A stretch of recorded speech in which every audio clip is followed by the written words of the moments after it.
শিক্ষার্থীদের স্বাগত। এখন যে প্রশ্নটি করব, প্রশ্নটি x স্কয়ার প্লাস 6y সমান -17, y স্কয়ার প্লাস 4z সমান 1 এবং z স্কয়ার প্লাস 2x সমান 2 হলে x square plus y square plus z square এর মান কত? প্রশ্নে দেখতে পাচ্ছি x square plus y square plus z square এর মান নির্ণয় করতে হবে, কিন্তু x, y, z এর মান দেওয়া নেই। কিন্তু আমাদের তিনটি সমীকরণ দেওয়া আছে যেগুলিতে x, y, z আছে।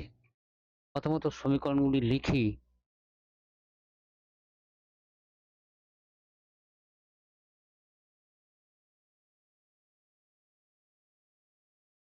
এক নাম্বার নামকরণ ডিল করলাম।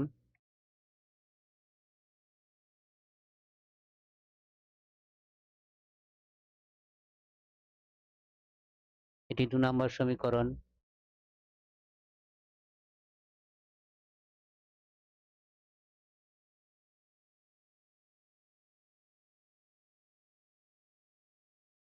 তিন নাম্বার সমীকরণ। সমীকরণগুলি থেকে দেখতে পাচ্ছি এখানে x square plus y square plus z square আছে, x, y, z আছে। তিনটি সমীকরণ তিনটি চলরাশি থেকে সমাধান করা যায়। এই সমীকরণ তিনটিকে সমাধান করে x, y, z এর মান নির্ণয় করা যাবে, কিন্তু সহজসাধ্য হবে না। অতএব আমাদেরকে অন্য পদ্ধতি অবলম্বন করা দরকার। আমাদের জানা আছে যে কতকগুলি বর্গ সংখ্যার যোগফল যদি শূন্য হয়, তাহলে বর্গ সংখ্যাগুলি নিজেরা শূন্য হবে। এটির কথা এখানে ভাবা যেতে পারে, কারণ এখানে x স্কয়ার প্লাস 2x দেখা যাচ্ছে, y স্কয়ার প্লাস 6y দেখা যাচ্ছে, z স্কয়ার প্লাস 4z দেখা যাচ্ছে। এগুলোকে নিয়ে যদি আমরা বর্গ রূপ দিতে পারি এবং যদি সেইগুলির সমষ্টি শূন্য হয়, সেখান থেকে প্রত্যেকটিকে শূন্য করে আমরা মান পেতে পারি। এটি করার জন্য প্রথমত আমাদের সমীকরণগুলি যোগ করতে হবে। অর্থাৎ ১ number plus number plus ৩ number করে পাই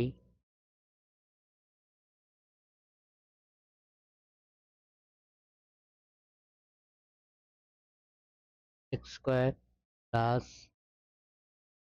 y। প্রথমত বাম দিকগুলো যোগ করছি। y square plus z plus x square plus 2x। ডান দিকগুলো লিখি -17 প্লাস 1 প্লাস x স্কয়ার এবং x যুক্ত সব পদ, y স্কয়ার y যুক্ত পদ, z স্কয়ার z যুক্ত পদ একত্রে লিখি। x square plus 2x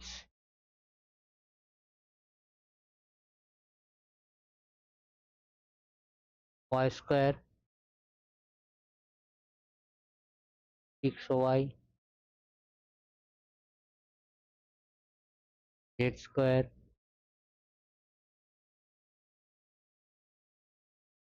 plus 4z। এটিকে সরল করি।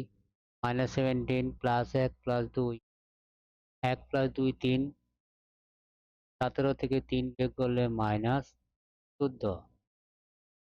এখন এই প্রথম বন্ধনীর পদগুলিকে বর্গ আকার দিতে হবে। এটি কি করে দেওয়া যাবে?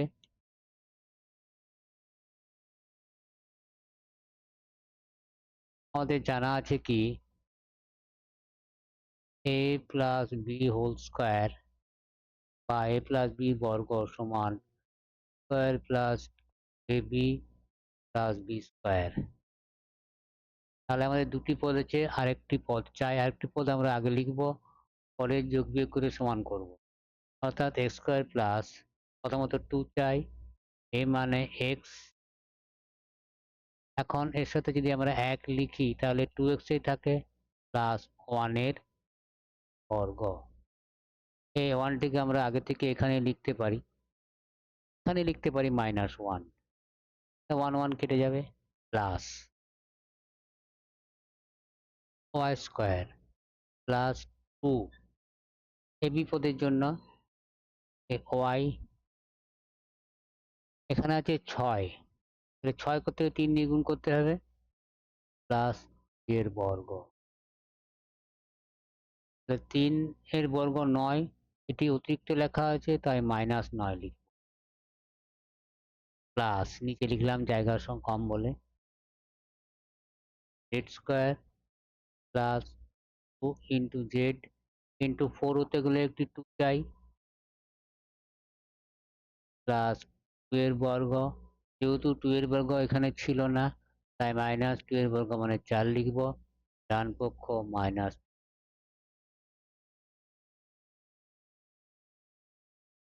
বা। এখন এই বন্ধনীর ভিতরে পদগুলিকে আমরা একত্রে কি লিখতে পারবো? এক্স প্লাস 1 এর বর্গ। -1 কে পরে লিখছি। এই বন্ধনীর পদগুলো কি লিখতে পারবো? y প্লাস 3 এর বর্গ। এটিকে কি লিখতে পারবো? z প্লাস 2 এর বর্গ। -1 -9 -4 -14 1 -14। এখন লিখতে পারি x প্লাস 1 এর বর্গ প্লাস y প্লাস বর্গ প্লাস z প্লাস বর্গ। -14কে ডান দিকে নিয়ে এসে প্লাস হবে, মাইনাস চিহ্ন প্লাস চিহ্ন কেটে যাবে, বা এদিক থেকেও আমরা কেটে দিতে পারি। অতএব হলো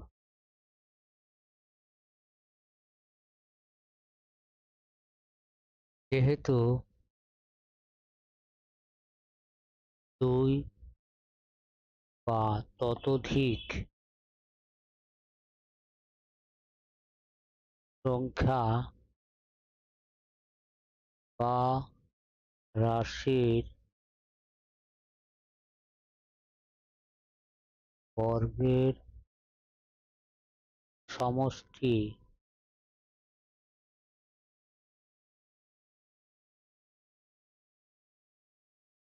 হলে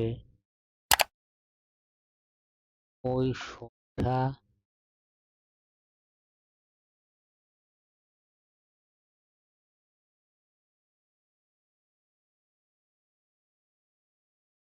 বা রাশি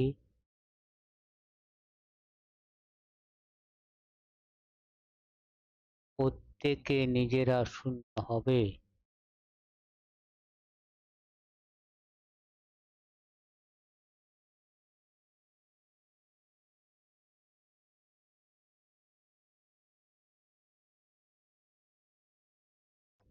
অতএব এখান থেকে আমরা বলতে পারি এক্স প্লাস 1 সমান 0 বা এক্স সমান -1। এখানে একটি লাইন টানছি। y প্লাস 1 0 বা y সমান -3, লাইন টানলাম। y z প্লাস বা z -2। এখন আমরা প্রদত্ত রাশিটির মান নির্ণয় করব। এখন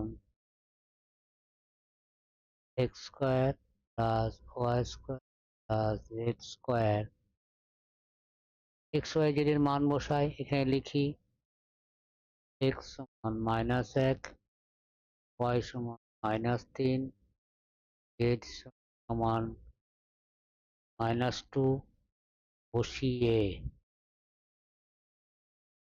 বসিয়ে কি করছি? -1 বর্গ প্লাস -3 বর্গ প্লাস -2 বর্গ সমান -1 এর বর্গ 1 প্লাস -3 বর্গ 9 প্লাস বর্গ 4। এখানে 1 প্লাস 9 প্লাস 4 যোগ করলে 14। অতএব নির্ণেয়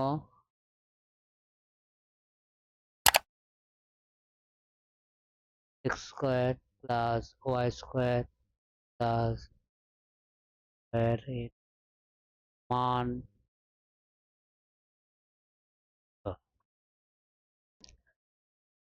কোথাও কোনো বুঝতে অসুবিধা হলে কমেন্টে অবশ্যই লেখা যেতে পারে।